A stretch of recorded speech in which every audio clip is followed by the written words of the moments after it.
So I saw this and was definitely a little worried.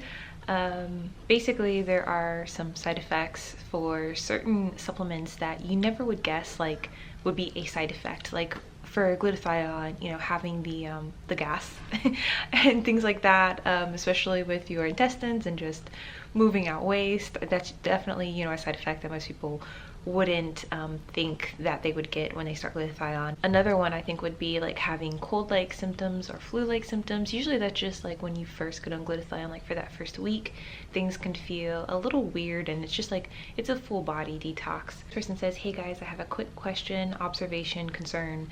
I've been lightening my skin for the past 6 months or so with glutathione. I started out with 2,000 milligrams glutathione and 2,000 vitamin C a day, and about 3 months ago I upped my dosage to about 6,000 a day, and noticed my skin lightening and my hair started to, that was previously dyed, I guess she meant started to change.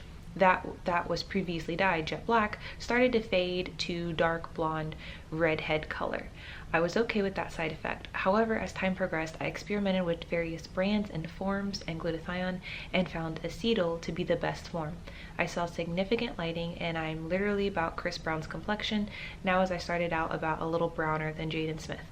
My concern is that I've noticed that when I use dosage or form of glutathione that works in lightening, I suffer substantial hair loss and some acne. I've narrowed it down to glutathione being the root. Has anyone else experienced this? Does anyone know how to counteract this? Does glutathione deplete any vitamins, minerals that I should supplement? I currently take one supplement that has NAC, ALA, which is alpha lipoic acid, grapeseed, and milk thistle in it, alongside the 1,400 milligrams acetyl glutathione and 3,000 milligrams liposomal vitamin C, and have noticed insane lightening. However, I still have the same side effect of hair loss and acne. Please help. Any suggestions besides stopping? So right here, you can already tell that it is probably the ALA, the alpha lipoic acid.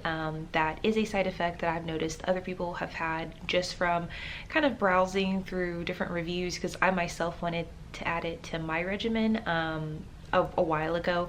And then once I saw that with like the hair shedding, I was just like, I think I'll skip that. But yeah, I mean, I've never ever heard of glutathione causing, any type of hair loss or hair shedding or anything like that. And it's pretty much everyone will like have about the same types of reaction or same types of side effects, especially for MSM. You might get a lot of people who have like a disruption with their period. Others might have issues with migraines. Like, it usually isn't just like one person having some crazy side effect. Like, usually there's going to be more people having that side effect. So with the alpha lipoic acid, yeah, you can already kind of tell that that's what's doing it. The NAC, the grapeseed, someone else said that grapeseed can be used as basically a substitute for vitamin C. It has a lot of the same stuff that vitamin C has. I mean, I briefly looked into it. I didn't like do a deep dive. Another thing, because this person, she said something about her hair that was previously dyed jet black started to fade to dark blonde redhead color. She didn't really say what color her hair was to start with, aside from that she had dyed it jet black. But as far as like her hair, I'm assuming she's saying that like it started to change color, but like I'm wondering what else that she's on could have been doing that, or could it have just been something like some type of topical she was using, so maybe some type of new hair product. In all of my research, I've never seen anyone say anything about their hair color changing. Not when I look into NAC, not when I look into milk thistle, not when I look into glutathione. So I find that very interesting. I think whatever is causing that has nothing to do with her glutathione, and it could just be another type of product that she's using on her hair. I don't know. Interesting part is the acetyl. So when I was taking acetyl, I was only taking like 600 milligrams, so I wasn't taking very much. But taking the 1,400 milligrams of acetyl, guys, that might be the lucky number for acetyl, because like I don't have a recommendation for when you're doing acetyl. I mean, obviously acetyl is very expensive, so if you have the money to do it, then great. I don't recommend taking like 300, 600 milligrams. I definitely usually say just take anywhere like from 1,000 up if you're doing the acetyl, because like a lot of people are like, well, 100 milligrams of acetyl equals 100, or I think, yeah, 100 milligrams of acetyl equals 1,000 of glutathione. And I didn't find that to be completely true. But I did still see that it works. So like it still works. It's just at such a small dose that I was taking, it wasn't working as quickly as I would have liked. But I like how she said, the 1,400 milligrams is like, insane, lightning. And then if you notice, like she still kept her her vitamin C up pretty high as well. So for acetyl, the brand that I really, really liked, and I have this like in my bio, like of just most of the products that like I've tried, or the brands I've tried. Usually like Pure is really good, but there's another one on Amazon called like a Double Tree or Double Wood, something like that. I didn't have any issues with that one either. There's always a question of, is one more strong than the other? Sometimes I notice it's just a matter of which one is a higher, I guess, milligram per pill.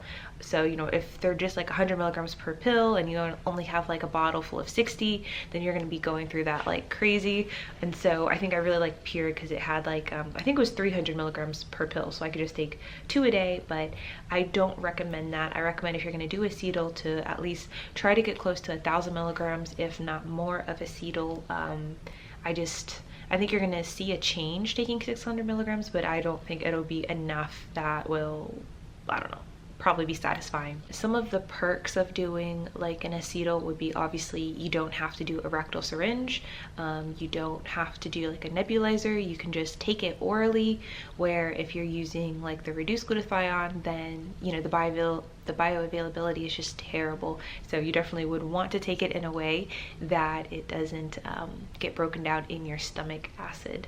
So another thing I'm wondering is, has anyone tried the grapeseed? Like I see that in a lot of these glutathione like skin lightening like blends, people will add grapeseed, but I never knew why they were adding it. But has anyone tried it like in high dosages, like instead of taking vitamin C, or have you heard of anyone take grapeseed instead of vitamin C? What were the like side effects? Because like I know basically everything you take, like there's going to be some type of side effect, either if you notice it right when you start, like just starting vitamin C, if you're doing what I would call a mega dose, so anything over like 1,000 milligrams of vitamin C, you might notice some stomach bloating, you might notice some gas, a lot of people have like diarrhea, and it's something that your body will just like get used to. So it's like it'll be like that for the first maybe few days, and then usually like by the second week everything is like leveled out.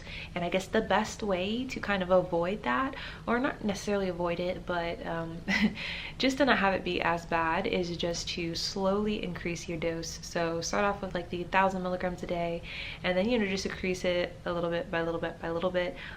If you wanted to take something like 3,000 milligrams of vitamin C, starting all in one day, obviously you're going to feel all of those detox effects. So just FYI, there might be a way to like ease your body into it so your body can get used to it and not have such an uncomfortable side effect. Because getting on glutathione for the first week, or getting on vitamin C for the first week after not taking it in a while, or just getting on it for the first time ever, like your body is going to react.